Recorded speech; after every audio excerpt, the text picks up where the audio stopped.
नेपाल में ऐसा हालात बन गया है जिसे देखकर पूरी दुनिया हैरान है। संसद जला दिया गया, सुप्रीम कोर्ट जला दिया गया, प्रधानमंत्री और प्रेसिडेंट का घर जला दिया गया। सारे पुलिस स्टेशन, जेल्स, नेताओं का घर, बड़े सुपरमार्केट्स, मॉल्स, होटल, कॉलेजेस सब जला दिया गया है। नेपाल के प्रधानमंत्री, प्रेसिडेंट, सभी मंत्रियों ने इस्तीफा दे दिए हैं। प्रधानमंत्री देश छोड़कर भाग चुके हैं। डिप्टी पीएम और फाइनेंस मिनिस्टर को दौड़ा दौड़ा कर पीटा गया है। जेल तोड़कर कैदियों को रिहा कर दिया गया है। अगर नेपाल में सरकार गिर सकती है तो मोदी की सरकार को भी प्रोटेस्ट के जरिए उखाड़ के फेंका जा सकता है। तुम चल रहे हो ना मेरे साथ आज की इन्फॉर्मेशन जानने के लिए।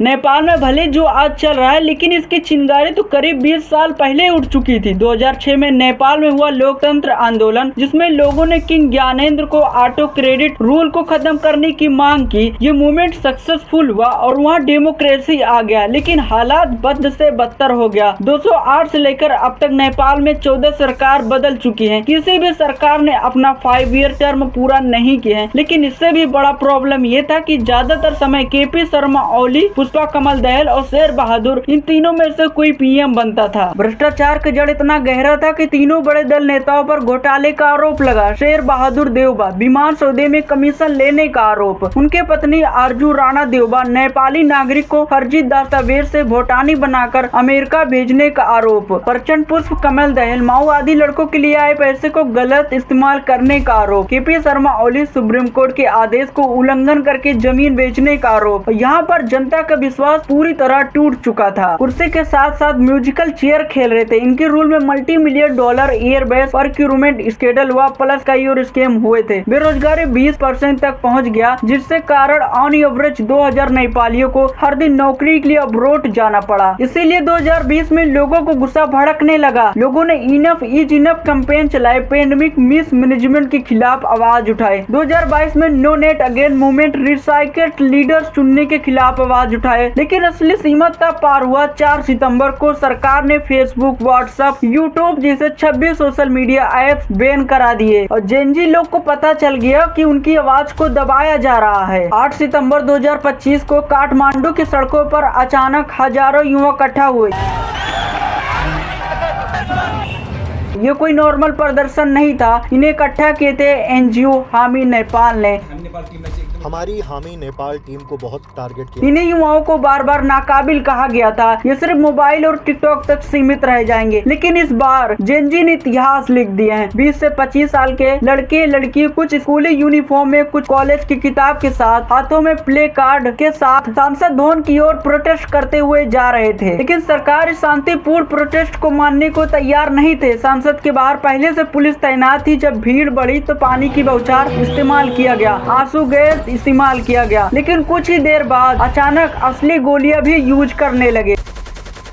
काठमांडू में हुआ गोलीबारी की खबर पूरे देश में फैल गई। सिर्फ कुछ ही घंटे में 19 लोग की मौत हो गया, 300 से ज्यादा लोग घायल हो गए। इनमें से 12 साल के बच्चे भी शामिल थे। ये वही पल था जब लोगों को लगा अब ये आंदोलन सिर्फ विरोध नहीं, बगावत बन चुका है। धीरे धीरे काठमांडू का प्रोटेस्ट पोखरा, भुटबल, भरतपुर, दमक तक पहुँच गया। हर शहर में हजारों युवा सड़क पर उतर आए। सरकार ने कर्फ्यू भी लगाए, लेकिन कोई असर नहीं हुआ। संसद भवन को आग लगा दिया गया, सुप्रीम कोर्ट को आग लगा दिया गया, प्रधानमंत्री का घर जला दिया गया, डिप्टी पीएम और फाइनेंस मंत्री को सड़कों पर दौड़ा दौड़ा कर पीटा गया है। पुलिस स्टेशन, जेल्स, मॉल्स, हर बड़े बड़े मार्केट्स जला दिए गए हैं। जेल के दरवाजे तोड़कर कैदियों को रिहा कर दिया गया है। नेपाल खून और आग से भर गया था। हर तरफ धुआं, गोली की आवाज और लोगों की चीख सुनाई दे रही थी। 9 सितंबर 2025 को दोपहर ठीक 2 बजे नेपाल के प्रधानमंत्री केपी शर्मा ओली ने इस्तीफा दे दिए, बल्कि पूरी सरकार बिखर गई। प्रेसिडेंट ने भी पद छोड़ दिए। कुछ तो नेपाल छोड़कर विदेश भाग निकले। नेताओं का भागने का गुस्सा आम जनता का और भी बढ़ गया। सड़कों पर यही नारा गूंजने लगा, पुराना सिस्टम नहीं चलेगा। सेना सड़कों पर उतारी गई, लेकिन सेना भी भीड़ के सामने कमजोर साबित हुई, क्योंकि ये लड़ाई किसी नेता, किसी पार्टी के खिलाफ नहीं था, बल्कि पूरे सिस्टम के खिलाफ था। इसी बीच नेपाल इस समय गहरे राजनीतिक उथल पुथल से गुजर रहा है। प्रधानमंत्री के केपी शर्मा ओली इस्तीफा के बाद पूरा देश इस सवाल से जूझ रहा है कि सत्ता कौन संभालेगा। चर्चे में दो बड़े नाम सामने आए थे, पूर्व चीफ जस्टिस सुशीला कार्की जिन्हें उनके ईमानदारी के लिए जाना जाता है, और कुलमान जिन्होंने बिजली संकट खत्म करने से जनता का भरोसा जीत लिए थे। आने वाले दिन में साफ हो जाएगा कि सत्ता कौन संभालेगा। मेरी रिसर्च में ऐसे फैक्ट सामने आए जिन्हें नजरअंदाज करना नामुमकिन है। इस बार Gen Z organisation anti corruption protest के पीछे एक संगठन का नाम सामने आया था, हामी नेपाली।